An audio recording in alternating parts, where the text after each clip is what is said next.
Hi மக்களே, நம்ம இன்றைக்கி என்ன வீடியோ பார்க்க போகிறோம்னா, போலியோ சொட்டு மருந்து சிறப்பு முகாம் தமிழ்நாடு அரசு சார்பாக இன்றைக்கி ஃபஸ்ட்டு டைமாக 6 டிஸ்ட்ரிக்டில் இன்றைக்கி ஸ்பெஷல் கேம்ப் போட்டிருக்காங்க.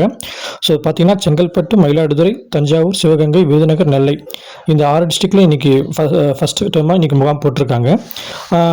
பார்த்திங்கன்னா 7.88 லேக்ஸ் குழந்தைகளுக்கு இன்றைக்கி வந்து டார்கெட் வச்சு இந்த முகாம் வந்து கண்டக்ட் பண்ணியிருக்காங்க. ஸோ பார்த்தீங்கன்னா 5 வயசுக்கு உள்ளே இருக்கிற எல்லா குழந்தைகளுக்கும், அதாவது பிறந்த குழந்தையிலேருந்து 5 வயசு வரைக்கும் இருக்கிற எல்லா குழந்தைக்கும் கட்டாயம் போலியோ சொட்டு மருந்து போடணும் அப்படிங்கிறது தான் டார்கெட்டை வச்சு தமிழ்நாடு அரசு இந்த சிறப்பு முகாமை இன்றைக்கி ஸ்டார்ட் பண்ணியிருக்காங்க. ஸோ இது எங்கெங்கெல்லாம் போடுறாங்கன்னு பார்த்தீங்கன்னா, அரசு மருத்துவமனை மற்றும் ஆரம்ப சுகாதார நிலையம் மற்றும் துணை சுகாதார நிலையம், சத்துணவு மையங்கள், பள்ளிகள், அப்புறம் பார்த்திங்கன்னா முக்கியமான பேருந்து நிலையங்கள், ரயில் நிலையங்கள், இந்த இடத்துலலாம் போட்டுட்ருக்காங்க. ஸோ டைமிங் பார்த்திங்கன்னா இன்றைக்கி காலையில் 7 மணிலேருந்து ஈவினிங் 5 மணி வரைக்கும் போட்டுட்ருக்காங்க. ஸோ நாங்கள் எங்கள் பாப்பாவுக்கு இப்போ தான் போய் போட்டுட்டு வந்தோம். நீங்களும் கண்டிப்பாக போட்டுடுங்க.